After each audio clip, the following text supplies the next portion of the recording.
Hello and welcome to episode 66 of the official EstablishTheRun.com podcast. My name is Adam Levitan. I'm one of the co-founders here at ETR. As always, I am joined by fellow co-founder, the Lord of the Top 150, the man who moves ADPs.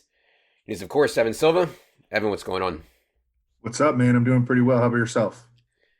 Yeah, doing well. Been getting outside a lot more, feeling fresh.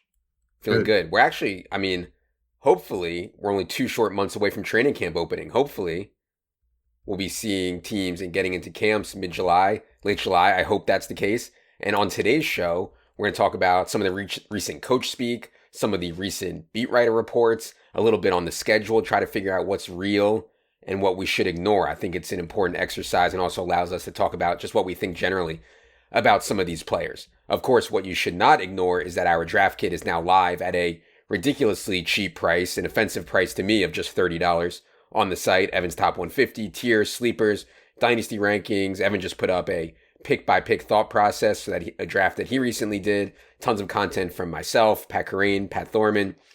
Everything you need to be prepared come draft day. And of course, everyone who buys the draft kit gets a $25 coupon to use at FFPC. They have these like season-long tournaments, which are really cool, like kind of like a DFS large field GPP, but for season long. So yeah, it's interesting and worth exploring there. Anyways, let's get to it with the topics of the day. Evan, I thought one of the most important things to think about, and we've seen over the last couple of weeks, is speculation out of Pittsburgh on James Conner. I was kind of skeptical on this. I thought they'd go back to RBBC, but they have Jalen Samuels, they have Benny Snell, they drafted Anthony McFarland, who I think has some juice. But if you look back in the history of what the Steelers have done under Mike Tomlin at the running back position, that has not been their MO, go RBBC. It has been to use a featured guy. And he said it last week. He said, I'm a featured runner type of guy by mentality. Usually when it's going well, it's because you have a lead dog out front, and that guy is the featured runner. Of course, he was referring to James Conner. And he said, I think when you have a featured runner, it gives him an opportunity to drop a stake in the ground and allows others to rally around him, gives him a set of core base run plays he specializes in, and then you find the rhythm that way. So, Evan, you have James Conner, RB 18, 50th overall. It seems like you're hedging a bit that this will be a bit of an RBBC. Talk to the people about how you came to your James Conner ranking and if you believe these Mike Tomlin quotes about the lead dog. So we keep reading that the Steelers want to limit James Conner's touches, and that's fine. But I'm just not sure they're going to end up sticking to that. First of all, through 7 games last year, James Conner was on pace for over 1,400 total yards, 66 catches, 14 touchdowns. After that, he only played 56 snaps the rest of the season due to a bunch of injuries. He was number 16 among running backs in PFF's elusive rating. So he was still playing at a high level when he was healthy. And then I think that Ben Roethlisberger coming back, Ben is going to be running the show in Pittsburgh again. It's not going to be Randy Fichtner. This is going to be Ben's offense. And when push comes to shove, I think that Ben is going to want James Conner in there next to him during the games and not, the 4th-round rookie who he's barely practiced with in Anthony McFarland or Benny Snell, who's just not very talented. Maybe some Jalen Samuels at times. But I think that Ben is going to want James Conner in the game with him. And the Steelers are getting back a healthy Juju. They're bringing back 4 starters on the offensive line. It's going to be a good offense as long as Ben stays healthy. So, I don't think that I'm hedging. I'm staying above consensus. And if consensus starts to catch up with me, I will move James Conner higher because I think that he's a guy that we should be targeting this year anywhere in the RB14 to RB18 range. Yeah, and that's kind of what I was thinking. I was thinking that we could even have James Conner even higher, especially if you believe these quotes from Mike Tomlin over the last week, especially if you believe, like we do, that it's really hard to predict injuries. And while we don't think Ben Roethlisberger is a lock to play 16 games, betting on him missing a large chunk of the season again is kind of a failed exercise. So yeah, I think there's definitely room for James Conner to move up. And God, they had D'Angelo Williams in a featured role. Even when they had like Stephen Ridley. They gave Stephen Ridley like 18 touches a game when it was down to desperation. They weren't using other guys. So I think ideally Tomlin does want to use just one guy. All right, let's move to and just to be clear, we are way above consensus on James Conner from a top 150 overall standpoint. Also 5 spots ahead of him relative to FFPC ADP, according to fantasymojo.com. Great website. I wanted to shout them out. But yeah, we have James Conner right now at RB18, and his ADP, according to FFPC, best ball drafts right now is RB23. So we're considerably above consensus on James Conner, and we're going to keep it that way. All right. After reading your pick-by-pick recap, I think we might disagree a bit on this one. I want to talk about the Todd Gurley quotes that we got out of Atlanta last week. It was just shocking to me. I mean, not shocking, but just like, man, Atlanta is just, I mean, you've been hard on Atlanta about their draft. I just think they're a bunch of donkeys the way they're running things. And so we get this quote from Dirk Cutter that says on Todd Gurley, well, you know, he's asked about Todd Gurley. He says, well, we just have to see how healthy he is and how consistently he can do it. He can still do it. It's just a matter of how often he can do it. I mean, Atlanta is already talking about Todd Gurley's health. They haven't even really seen him yet. And so I'm not going to say that just because they didn't add any running backs, just because they have Brian Hill, Quadri and Ito Smith, that means they're confident in Todd Gurley's health. I think that they're dumb enough to think, hey, we'll use those guys with Todd Gurley, that we're still fine in the backfield with a 75% Todd Gurley or a 60% Todd Gurley. So, and man, I mean, Todd Gurley's been bad. Like, he's gotten significantly worse the last couple years. So with these health concerns, with the way he's played in the pass game going down, and maybe there's some of that is to blame on the way the Rams played last year, but I'm scared of Todd Gurley a lot this year as a third round pick. You have him RB14, 38th overall. I think that's a little bit rich for me. Did the Dirk Cutter quotes from last week scare you at all? Yeah, 38th overall. That is a fringe third, fourth round pick in 12 teamers. It's really a fourth round pick. The comment about we don't know where he is from a health standpoint, I mean, I don't really know what Dirk Cutter meant by that. I mean, Dirk Cutter hasn't seen Todd Gurley yet, probably outside of maybe a Zoom conference. So I think that's a fair question. I think that everyone kind of wonders about Todd Gurley's health. It's an ongoing question with him. He did stay mostly healthy last year. The Rams raised his snaps played as the season progressed. He lacked his old burst and explosion, I thought. And, whether he can continue to hold up, I mean, that's an open question.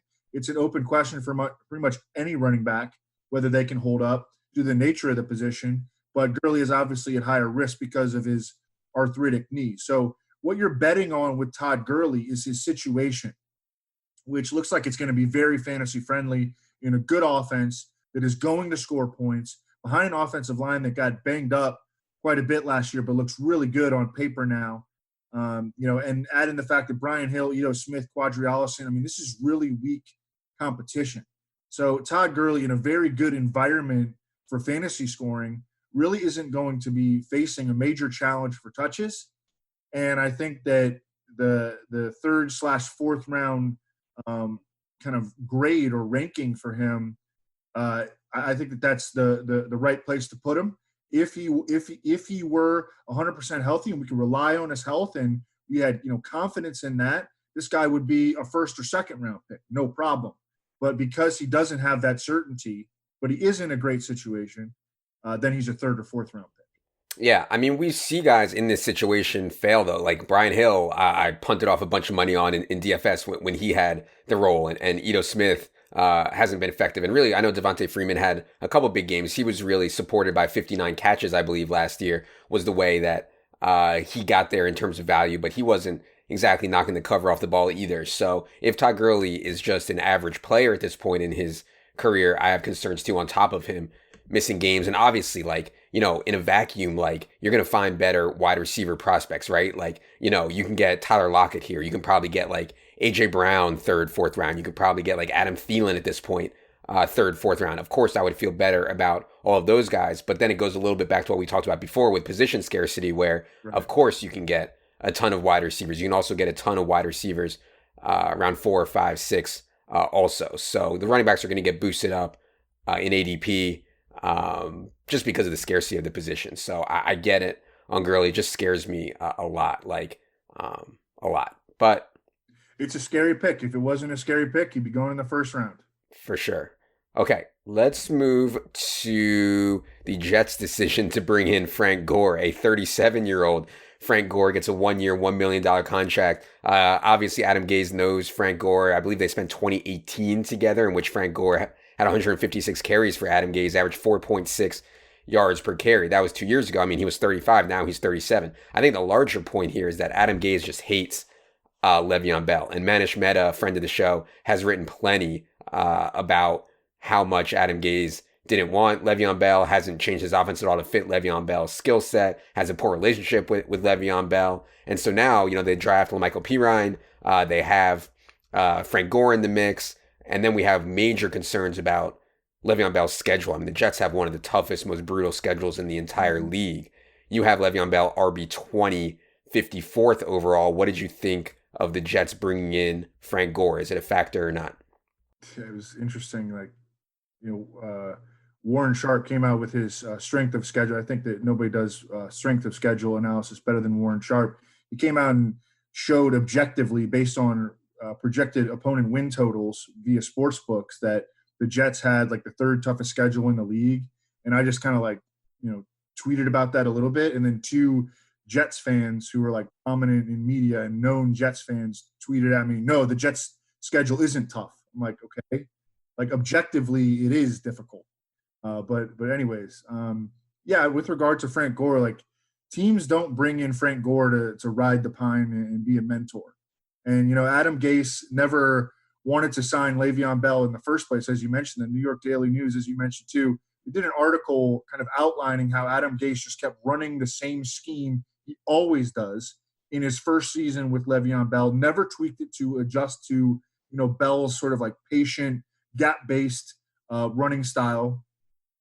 You mentioned that Frank Gore was with Adam Gase in Miami. Yeah, Adam Gase, he gave him 12 touches per game. I don't think he gets back to 12 touches per game with the Jets, but I know for sure that Le'Veon isn't averaging over 20 again. So, yeah, this was a huge blow to Le'Veon Bell. I understand that it seems like it shouldn't be that imposing when a 37-year-old running back joins a backfield. But when that 37-year-old running back is probably going to get 8 to 11 touches per game, and definitely a threat at the goal line and has familiarity with the coaching staff and is going to be able to come in and hit the ground running. And, coaches love playing Frank Gore. He always outkicks expectations when it comes to usage because coaches just love him. They feel like they can trust him. He gets in there and he, puts people on their butts in pass protection. And I'm also worried for the sake of Le'Veon Bell just about how this could be a bad offense again. The last offenses that Adam Gase has led finished 31st, 26th, and 27th in Football Outsiders DVOA. The offensive line has gotten better. It is still a major work in progress. Both of the perimeter receivers are new guys in Denzel Mims and Rashad Perryman. And then I think we're going to see a lot of checkdowns to Jamison Crowder in the slot because that's the guy that Sam Darnold has a lot of familiarity with. And Sam Darnold has completed one pass to Chris Herndon since the 2018 season. So I think this offense can be bad, and Le'Veon's losing touches. This is a situation to avoid. I bumped him way down, but I may even bump him down further just to keep him out of our range. We don't want Le'Veon on our teams this year.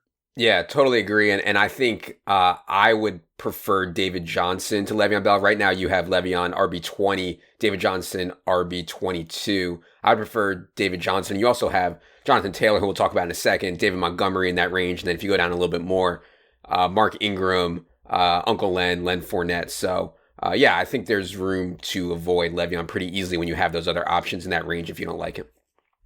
All right, speaking of that Colts backfield, this one got a lot of traction in the fantasy community, and I think people are overreacting a bit to coach speak here. Of course they're going to say Nyheim Hines can catch 10 balls in a game. Of course they're going to say, oh, we're going to use Nyheim Hines on 3 downs. The fact of the matter is, and I know there's people out there who like Nyheim Hines. To me, Nyheim Hines is the third most talented back on this team. I understand he has a specialized skill set, but Jonathan Taylor is obviously better. I think Marlon Mack is better. So if you want to start talking about where does Nyheim Hines fit, to say he's going to play in every pass down role, in every 2-minute and 4-minute drill, I'm not sure that's actually the way it's going to go. And also, with Phillip Rivers, he's checked the ball down a ton in his career. He's also had, as you've pointed out, he's also had Austin Eckler. He's also had Denny Woodhead, Melvin Gordon, who's very good in the pass game. So I get it. I think that Nyheim Hines is going to play, and that's concerning to me. for Jonathan Taylor, for Marlon Mack, but I don't think Nyheim Hines is going to play nearly as much as the coach speak would have you believe. What do you think about all the hype around Nyheim Hines right now and how it relates to JT and Marlon Mack? Yeah, so I don't think that the Colts talking up Nyheim Hines a bit is necessarily indicative that Nyheim Hines will be the next Danny Woodhead or Darren Sproles or Austin Eckler, alongside Phillip Rivers. But I do think it's a reminder that Jonathan Taylor and Marlon Mack, these guys probably won't be very involved in the passing game. And, when I was putting together my top 150, I thought I was going to be higher than consensus on Jonathan Taylor, but I wasn't. I had him RB21.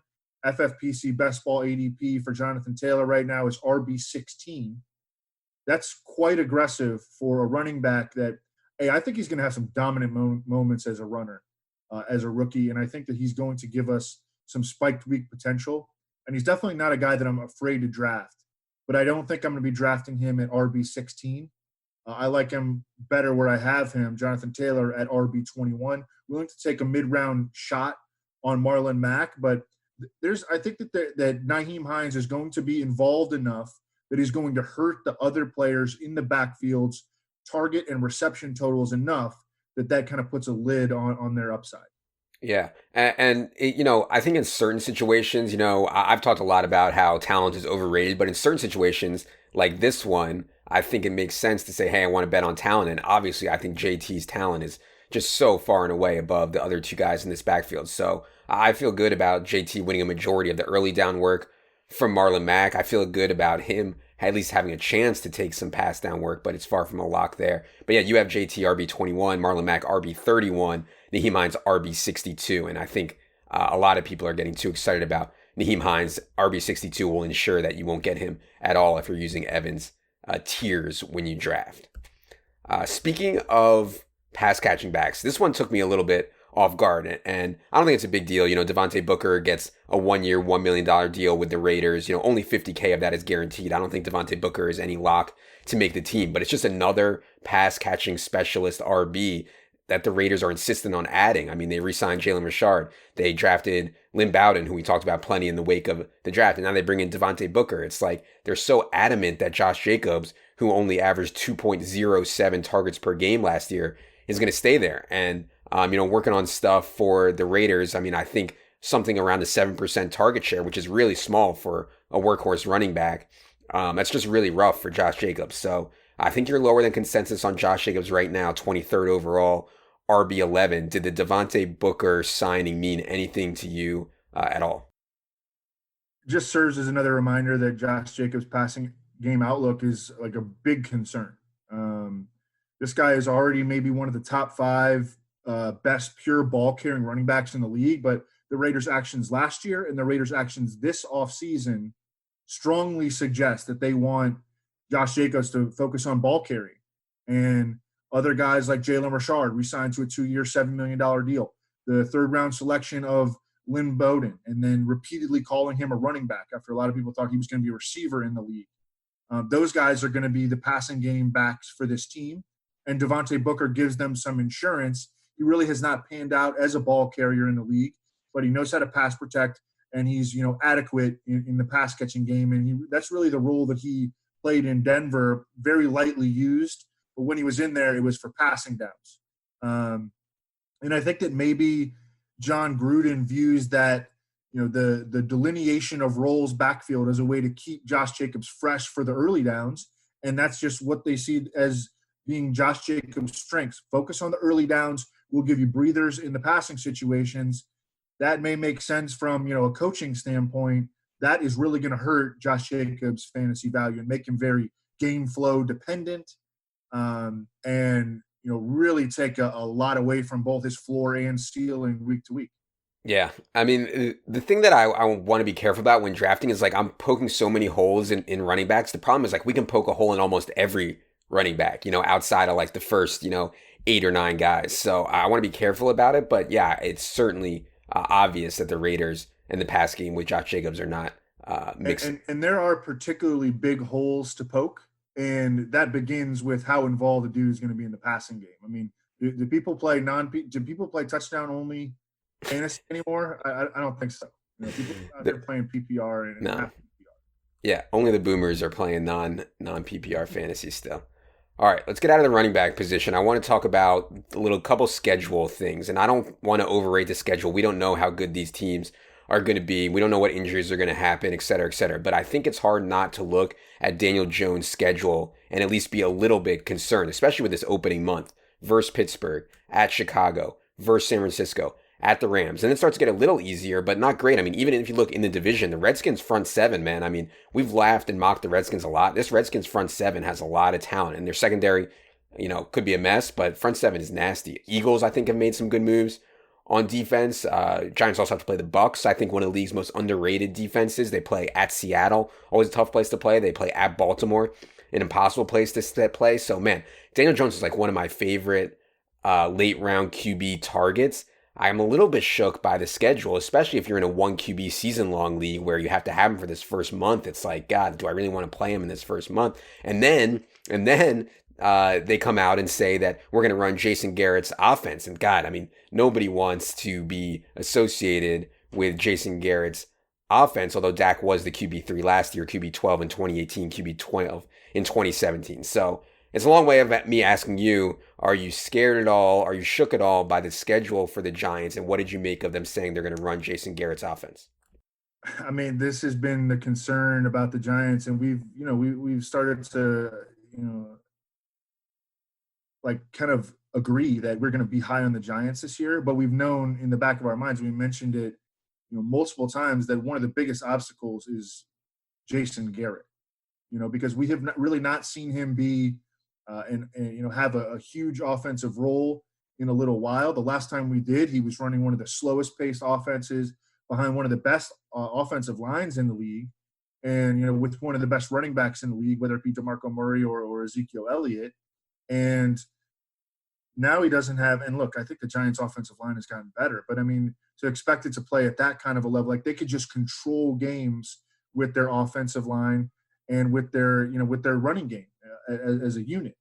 And I don't think that the Giants are going to be able to do that. I mean, you have Saquon Barkley, who's not that sustaining 3, 4, 5-yard running back, every single time. He's more of a boom bust runner. He's been one of the lowest success rate running backs in the league in each of his first two seasons.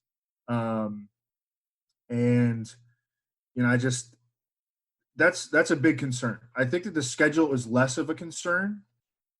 If you break down these games one by one, I mean, it's not perfect. They have one of the toughest schedules in the league. They start out at home versus the Steelers. Week 1, I could see that being a shootout. Then they go at Soldier Field in week 2, which looks tough on paper, but you're playing in Chicago in September. Like, it's going to be warm. This is the best possible time to be playing. It's like a gift. And then week 3, they get San Francisco. San Francisco, Richard Sherman's a year older. They had problems at right cornerback all throughout last season. And they weren't as good in defense, on defense down the stretch. And this game is going to be played at the Giants, as a home game for the Giants. And then week 4, going out to the Rams, like the Rams lost Wade Phillips, their defense. I mean, they lost a ton of talent on defense. They have like a couple of good players left on defense at this point. I'm not afraid at all of the Redskins. I know they have a good front seven, but their secondary, I think you could tear it up. Can't say I'm worried about the Eagles yet, so I think that Jason Garrett is a bigger obstacle right now than the schedule. With that said, you really don't want to be drafting Daniel Jones in a season-long league because of that tough schedule, because he's not going to help you early on. He's just going to take up a roster spot. In all likelihood, by week 4, Daniel Jones is going to be on a lot of waiver wires, in all likelihood. In best ball, which we're really focused on right now just because of the people aren't drafting season-long teams yet. In best ball, take them. I think you continue to take them. You don't worry about, the order of the opponents. But in season-long, you do, because you have to make those, week-to-week decisions early in the season.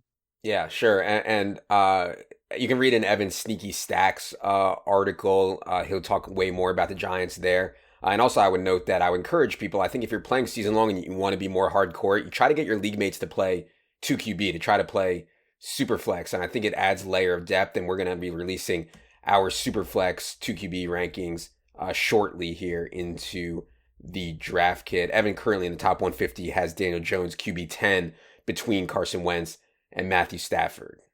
All right, let's go to the big dog. I saw in your best ball draft, you landed the big dog, Derrick Henry, with your first round pick. And here's, reason for optimism on Derrick Henry. There's no news here. I just want to talk about his schedule for a second, because while most players, I think it's kind of overrated to think about their schedule, and I pretty much ignore it. I mean, Derrick Henry is very, very game flow dependent. So it is good for Derrick Henry that the Tennessee Titans, who are just a mediocre team, I think, are favored in 10 games. It's good for the Titans that they get Pittsburgh and Buffalo and Chicago, 3 of the toughest defenses they'll face at home. Overall, according to Warren Sharp's data, they have the second softest schedule. So I think it sets up well for Derrick Henry to stay involved, to get 20 plus touches a game, to have a lot of scoring opportunities. You just want him to be favored in most of his games, and it looks like that is the way that it will be. Evan, you have him RB7, 11th overall. I know you talked in the best ball article, the draft article, about deviating from your top 150 ranks, in part because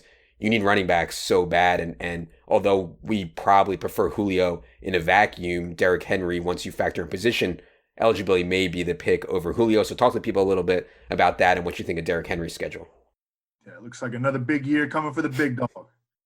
And, the fact that Warren Sharp has the Titans facing the second easiest schedule, again, it suggests they're going to be in a lot of positive game script. That's where Derrick Henry eats. That Derrick Henry's career yards per carry average when the Titans are leading is 5.8. Almost 6 yards per carry this dude is averaging when the Titans are playing with a lead. It's 4.6 when they are trailing. I think that we're also going to see Derrick Henry get his receptions into the 20s. I think he had 18 last year. I think he's going to get into the 20s this year. 30 would be a godsend. But no Dion Lewis. The only theoretical backfield competition is Darrynton Evans, who, I like Darrynton Evans, but he's a rookie out of Appalachian State. And I think that, that was just the first year that Arthur Smith, the OC, who I'm really high on. Remember, we had Eric Eager. He's really from PFF. He's really high on Arthur Smith. And I think, this is going to be their second year together. I think that Derrick Henry will be a little bit more involved in the passing game, and just a little bit. You get us like 10 or 12 more receptions. That's a big step forward for a guy who has monster touchdown upside, monster rushing yardage upside, really monster like yards per reception upside, because of what this dude can do in the screen game. Don't nobody want to tackle Henry 40 yards downfield. Do you want to talk about the decision to take Henry over Julio in your best ball draft? And you can read the article for a better explanation, but it just really came down to position scarcity, and I wound up getting Julio Jones when it came back to me. So that worked out in optimal fashion. Yeah, for sure. And position scarcity is something we'll be hitting on plenty as the summer goes on. All right, I want to talk about Alshon Jeffrey because, the fantasy community ran with a report from Dave Spadara. And I actually know Dave Spadara. I've played tennis against him. He's a good guy. He's a huge Eagles fan, and he runs the Eagles website. So he wrote something like, Eagles have big expectations for Alshon. He's going to be out there crushing it. It's like, of course, that's what Dave Spadaro is going to write. I don't think he has any inside information on Alshon Jeffrey's Liz Frank injury. Other reporters like Mike Kay from NJ.com said, hey, hold on. There's still a good chance Alshon Jeffrey opens the year on PUP. And if J.J. Arcega-Whiteside had actually shown up at all last year, Alshon Jeffrey could have already been cut or traded or something else. So I do not like Alshon much at all. And I think if Alshon opens the year on PUP, you're going to see big ADP jumps for Jalen Reagor, for Deshaun Jackson. I'd like to be out in front of that. And maybe if you think J.J. Arcega-Whiteside can do anything, they have Greg Ward, they have Marquise Goodwin, but it's thin there. So you have Jalen Reagor, 123 overall, wide receiver 61. Alshon, 119 overall, wide receiver 57. Deshaun Jackson, of course, who had one huge game before he got hurt last year, 134th overall, wide receiver 63. It's really difficult to parse right now what's going on with Philadelphia's target shares, but I kind of think if you pull out Alshon and kind of try to edge higher on Reagor and on Deshaun Jackson, that's kind of where I want to be on the Eagles, but what do you make of what's going to happen with the Eagles pass catching right now? Because it's a tough thing to sort out. Well, I think one thing to note is that the Eagles did exercise Alshon's option for 2020 that guaranteed him 9.9 million. So that suggests that they have some confidence, I think, in his recovery. He's not that old. I mean, he's 30 years old. It seems like he's 34, but he's 30.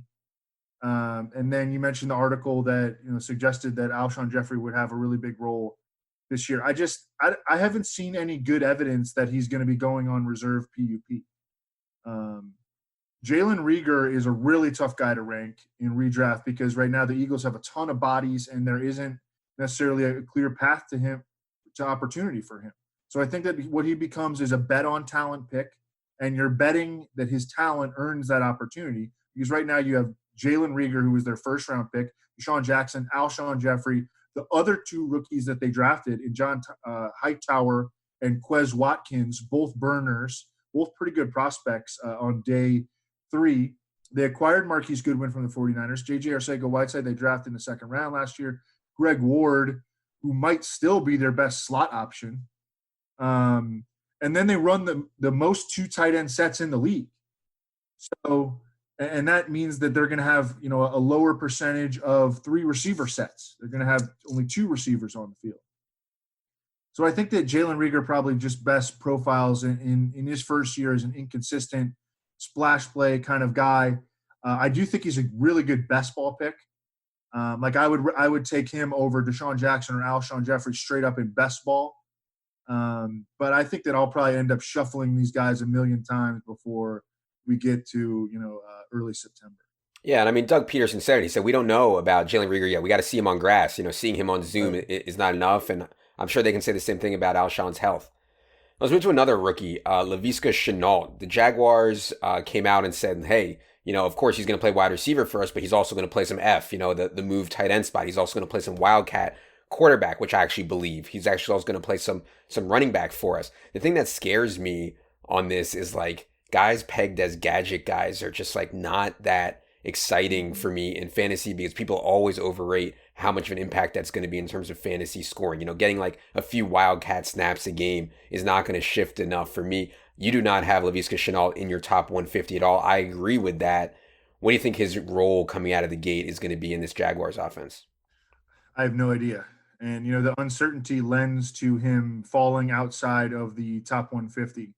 But I mean, if you just look at Laviska Shenault as a player, he rushed for 280 yards and 7 touchdowns in Colorado. He returned a blocked punt for a touchdown. The guy had 1 career kickoff return. He returned to 54 yards. He lined up in the wildcat, offset in the backfield. He could line up as a wing tight end. He was used on screens and jet sweeps. So Laviska Shenault, I think, could actually pose another threat to Leonard Fournette's touches. And that's kind of the way that I'm viewing him is, not necessarily as an independent guy that I'm targeting in fantasy outside of dynasty leagues, but as a guy that could be present another red flag for Leonard Fournette, who, by the way, his ADP is still early 3rd round right now. And the Jags also recently signed Chris Thompson, who reunites with Jay Gruden, who is now their offensive coordinator. Chris Thompson can really damage receiving production for other members of the backfield that he plays in. And Leonard Fournette's career-high 76 catches last year really carried him from a fantasy standpoint. He wasn't scoring touchdowns. I don't think he's going to score many touchdowns this year. I think they're going to be a bad team, bad offense.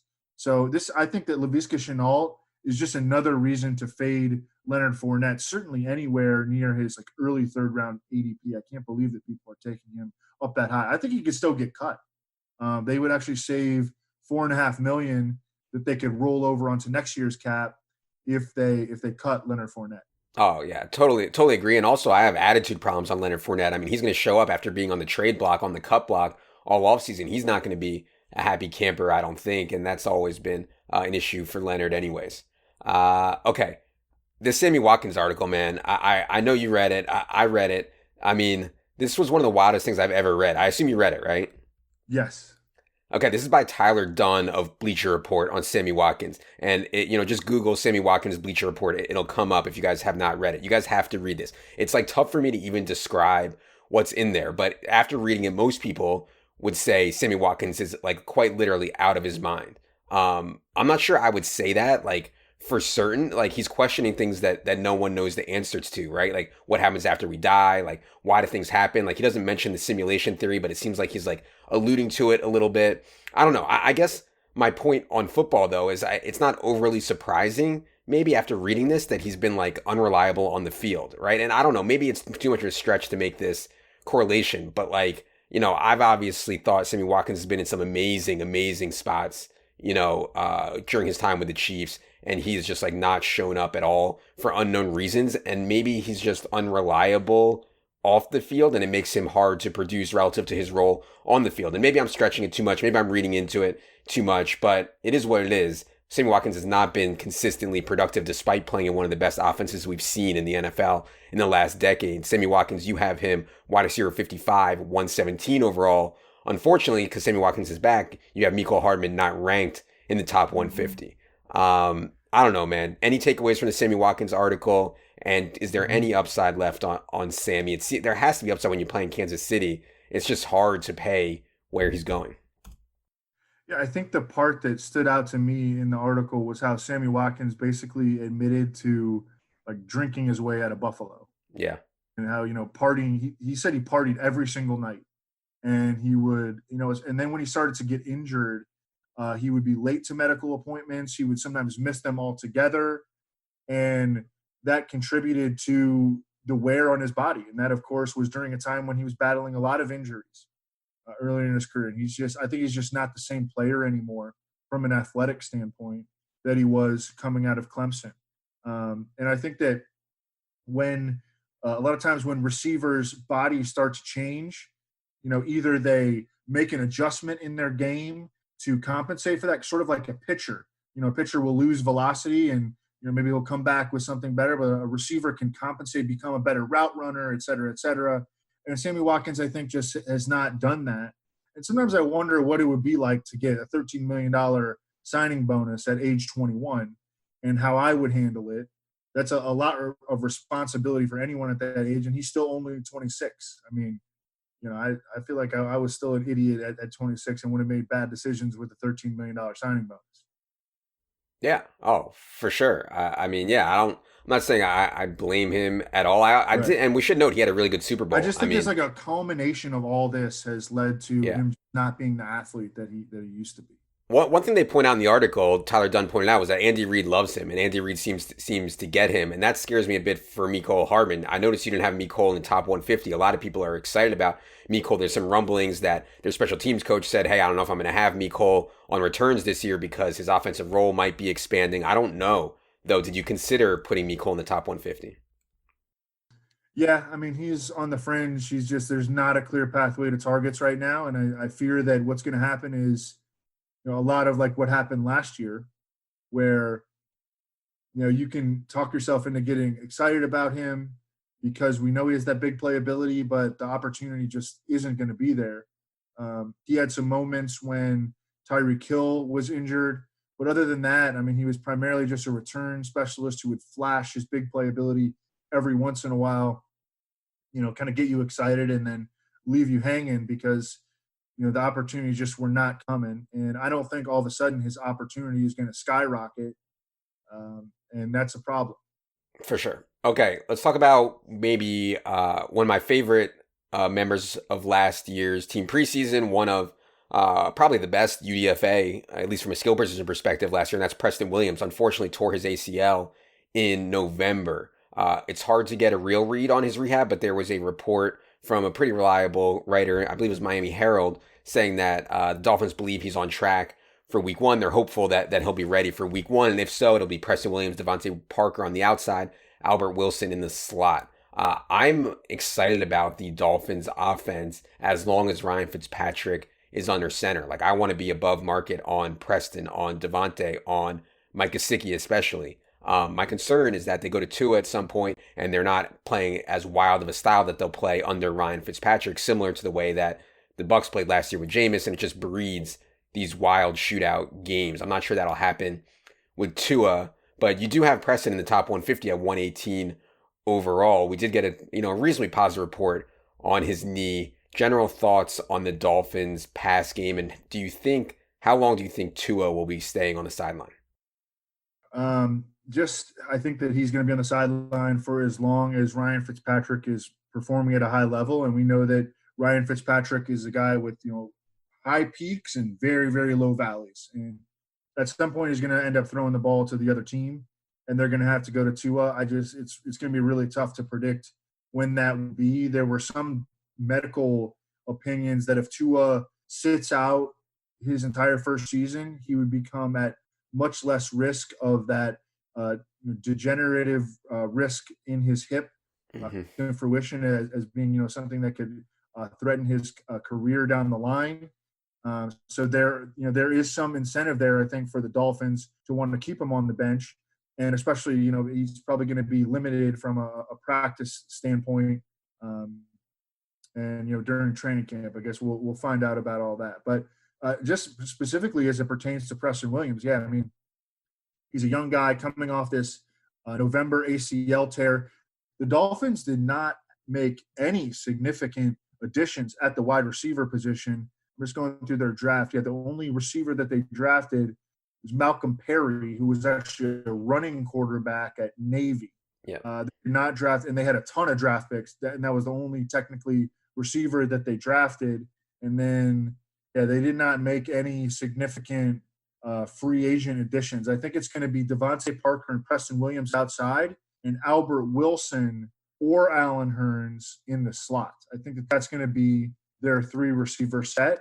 And in that scenario, Preston Williams playing 80% of the snaps, no problem. Yeah, and Mike Gesicki too. They didn't bring in competition. Mike Gesicki's slot and split wide rate is just so good. Down the stretch last year, he was really strong for Ryan Fitzpatrick. All right. One thing I should note about Devontae Parker is that I've seen him go pretty early in drafts. Let me pick up where I have him in relation to ADP. Again, this is via fantasymojo.com. They have great data on ADP. We see this on Devontae. Yeah, Devontae Parker was such a boss last year. I've noticed him going really early in drafts. Okay, yeah. FFPC ADP, he's the wide receiver 24. Yeah. You have wide receiver 32, yeah. Yeah. So I'm well below him on consensus. We're not going to be getting him in drafts this year. A big concern is that, okay, we have an 8-game sample of Preston Williams playing and an 8-game sample of him not playing. Devontae Parker averaged 50 yards per game with Preston Williams in there and over 100 yards per game with Preston Williams out. So that was a big thing that shifted the balance of power in that passing. Like it was starting to look like Preston Williams. You remember we loved him in preseason. He made us a ton of money. And he comes back. He's starting to like emerge as the Dolphins' number one receiver. Tears ACL, Devontae Parker spikes. I think that people are overvaluing Devontae Parker based on that spike that was largely derived from Preston Williams' injury. Yeah.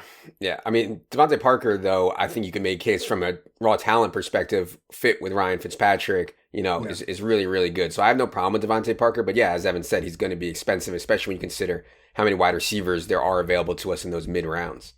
All right. The biggest feedback we got from last week's episode, which I know a lot of people always like to talk about, our favorite episodes to do is the outliers.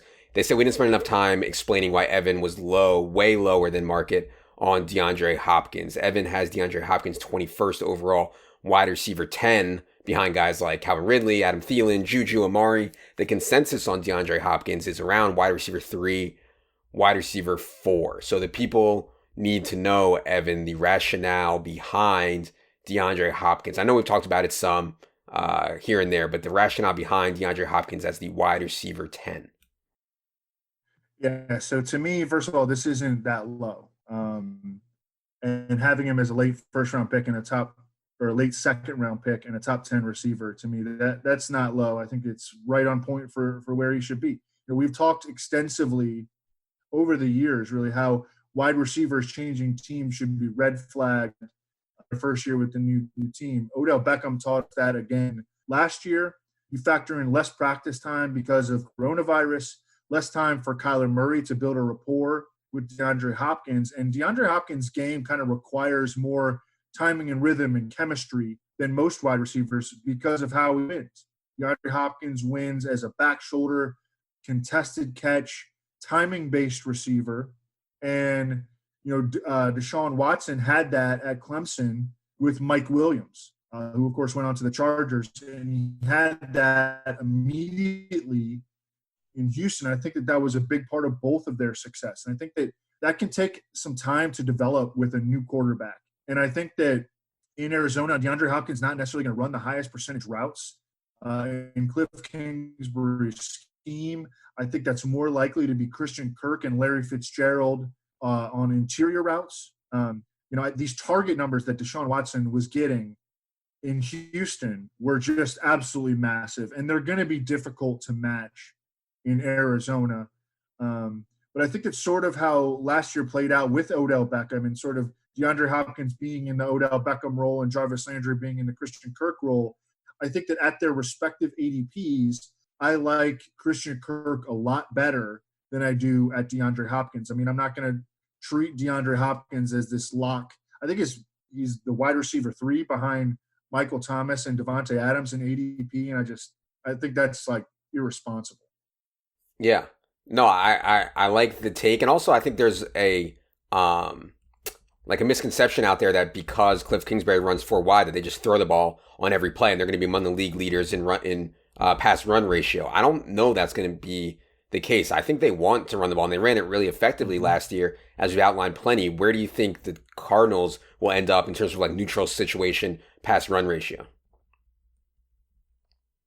Well, they're just going to run the ball a little bit more just by nature of the fact that their quarterback is a dual threat. So that's going to spike their rushing attempts first of all, and then they're just good at running the football. I mean, this offense, with the large end line splits, their offensive line got a little bit better. They re-signed Marcus Gilbert. They stole Josh Jones, who a lot of people thought was going to be a first-round pick early in the 3rd round. They're getting back some guys that were injured on the offensive line last year, and they were good with their running game was good with not even good offensive line play, which was pretty cool to see last year. They were number 2 again in Football Outsiders rushing DVOA behind only Baltimore. So, I mean, Cliff Kingsbury comes from the Mike Leach background, and Mike Leach's take on offensive balance is not run pass ratio. It is get the ball in the hands of your playmakers at an equal distribution. And that does not suit DeAndre Hopkins getting 170 targets this year. I think that they're going to spread it out. They have other playmakers that they're going to get the ball to. Kenyon Drake, Christian Kirk, Andy Isabella, I think should have a bigger role this year. And then, the corpse of Larry Fitzgerald can, catch a pass on 3rd and 2 every once in a while. But, I think that, they're going to get the hands in the ball, and I think that DeAndre Hopkins is not going to get, I think like 120, 130 targets, a lot more realistic than like 150 to 170. Yep. Totally agree. I'm totally fine with the take. I like it. Only one I disagree with, I would take DeAndre Hopkins over Calvin Ridley, but I prefer Thielen, Juju, Amari as well. All right. That's going to do it for this news-based edition of the show. Be sure to head to establishadrun.com. Check out our draft kit. Again, it's only $30. Constantly updating all the way until week 1. So, for Evan, for producer Luke, for Jerry, who is out getting her haircut right now, I am Adam. Good luck, everybody.